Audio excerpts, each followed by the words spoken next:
রাজধানী ঢাকা ও আশেপাশের এলাকায় তাপমাত্রা পরিবর্তনের কোনো সম্ভাবনা নেই বলে জানিয়েছে আবহাওয়া অধিদপ্তর। ১৭ এপ্রিল সকাল ৭টা থেকে পরবর্তী ৬ ঘন্টার জন্য দেওয়া পূর্বাভাসে এই তথ্য জানানো হয়েছে।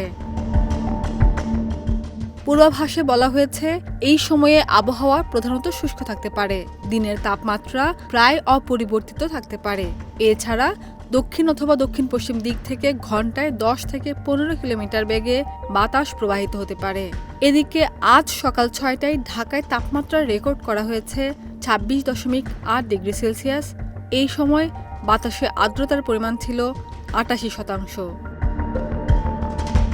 খাদিজা নিপা, দেশ রূপান্তর।